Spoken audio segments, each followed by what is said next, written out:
Today we're going to continue our discussion on CVP Analysis. This is your course facilitator, Sir Albert. In most cases, companies do not just want to break even. To earn profit is a must for most of these businesses. Otherwise, they will be forced to close.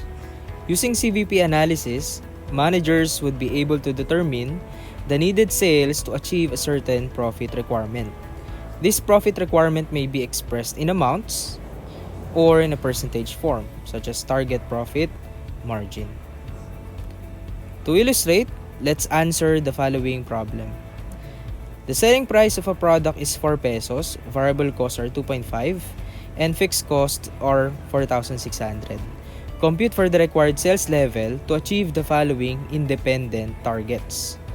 First, minimum profit of 5,000 pesos. And number 2, profit margin of 35% of sales. So let's start first with minimum profit of 5,000.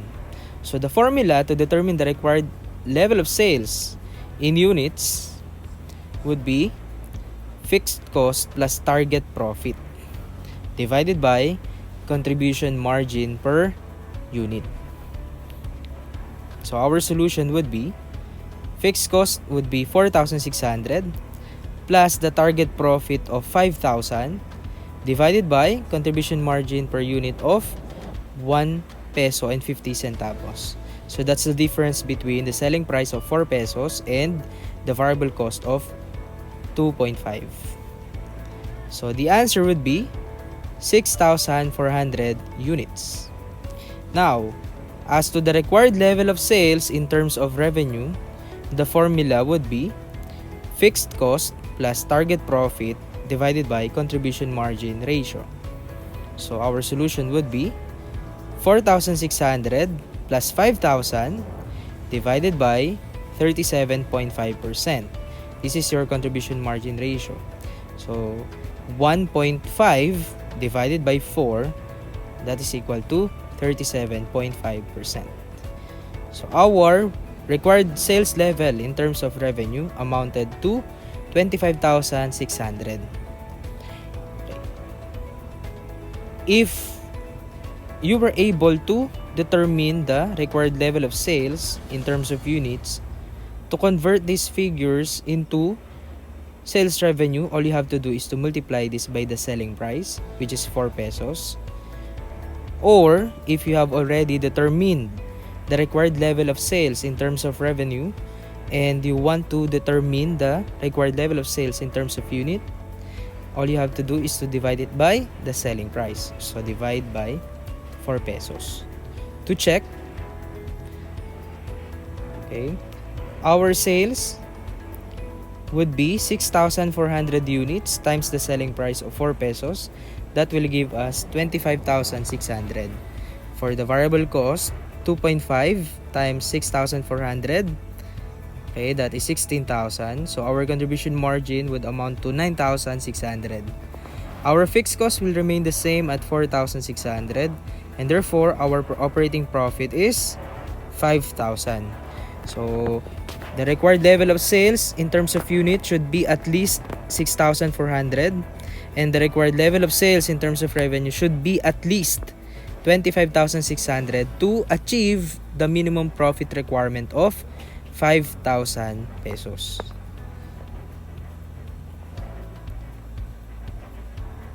Right. Now, to answer the second question, profit margin of 35% of sales, the formula would be required sales in units, fixed cost divided by contribution margin per unit minus profit margin per unit. So our solution would be 4,600 divided by 1.5. This is our contribution margin per unit. And the profit margin per unit is computed by multiplying 35% with the selling price per unit. So 0.35 times 4, that would give us 1.4. Okay, so our answer would be 46,000 units. So to achieve a profit margin of 35% of sales, we would need 46,000 units. Now, as to the required level of sales in terms of revenue, the formula would be as follows. Fixed cost divided by contribution margin ratio minus target profit margin. Okay, so our fixed cost would be 4,600. Our contribution margin revenue as computed, 37.5% less 35%. So this is your profit margin, target profit margin. So our answer would be 184,000. So if we multiply 46,000 units by the selling price, which is 4 pesos, that would give us the same answer, 184,000. Or if we divide this 184,000 by 4, the selling price, that would give us the same number of units, which is 46,000 units. So to check, so here's the income statement for 46,000 units. Your sales will be 184,000. Variable cost will be 115,000. So our contribution margin totaled 69,000 pesos. Fixed cost will remain the same at 4,600. So our operating profit is 64,400. So sir, how do we check whether this 35% margin has been met? So we have to divide the operating profit by sales. So our solution would be 64,400 divided by 184,000. That would give us 35%. So that's your answer for number 2. Now, at break-even point, tax rate is irrelevant because at this point, no profit is earned by the company, and thus, the company does not owe any taxes to the government. However, since companies normally have profits, tax rate may be relevant, especially if the target profit is set at after-tax amounts or margins. As such, additional step is needed to satisfy the requirement. So all we need to do is to convert the after-tax requirement to pre-tax values. To illustrate, let's answer the following problem. Okay, so assume the following: the selling price is 4, variable costs are 2.5, fixed costs are 4,600. So the additional information is the relevant tax rate is 40%. Compute for the required level of sales to achieve the following targets. So minimum after-tax profit of 4,440 and then after-tax profit margin of 19.5% of sales. So let's answer first the minimum after-tax profit of 4,440. So the additional step would be to convert this 4,400 after-tax profit requirement into pre-tax profit. So how do we convert this 4,440? All we have to do is to divide this by 1 minus tax rate. So our solution would be 4,440 divided by 1 minus 40%. So that would be 60%.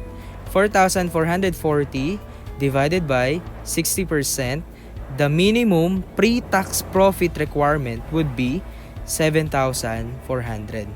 For the formula, we would use the same.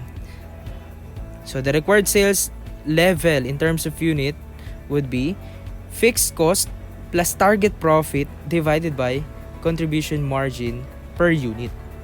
Okay, the target profit here that would be included in our formula should be the pre-tax profit requirement. So that is 7,400.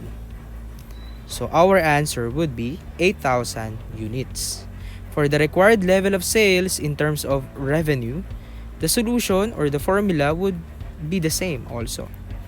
Okay, however, the target profit should be based on the pre-tax amount. That is 7,400. And that would yield 32,000 pesos. Again, to convert units to revenue, we have to multiply it by the selling price, which is 4 pesos, or from revenue to the number of units divided by 4. Okay, so to check, okay, let's have the following income statement. So sales 8,000 units, that would give us 32,000 pesos. Variable cost would be 20,000. So our contribution would be 12,000. Fixed cost would remain the same at 4,600. Our operating profit is 7,400 less 40% income tax of 2,960. That would give us net profit of 4,440. So our answers are correct. So the company needs to sell at least 8,000 units or earn at least 32,000 revenue in order for the company to achieve the minimum after-tax profit of 4,440. Now, for number 4,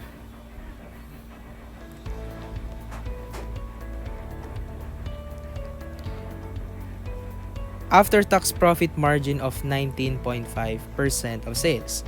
So, the additional step is also converting this after-tax profit requirement into pre-tax. So, we have to divide this by 1 minus tax rate. So, 19.5 divided by, okay, so 40% is our tax rate, divided by 60%, that would give us 32.5% of pre-tax profit margin. So the answer would be fixed cost divided by contribution margin minus profit margin per unit. So the solution is 4,600 divided by 1.5 minus 1.3. 1.3 is determined by multiplying the selling price per unit of 4 by the 32.5%. So that is 1.3. Okay, that will give us 23,000 units. For the required level of sales in terms of revenue, so that is fixed cost divided by contribution margin ratio minus profit margin. Again, pre-tax profit margin. So the solution would be 4,600 divided by 37.5% minus 32.5%. So that will give us 92,000 pesos. Okay, so to convert again, multiply by the selling price and then or divide by selling price. To check, so our sales 23,000 units would be 92,000. So less variable cost of 57,500, our contribution margin would be 34,500. Your fixed cost will remain the same at 4,600. So your operating profit would be 29,900. Minus income tax of 40%, that is 11,960. That will give us net profit of 17,940. Okay, so how do we check? So we divide the net profit by the sales revenue. 17,940 divided by 92,000. So that will give us 19.5%. Okay. So that is your after-tax profit margin.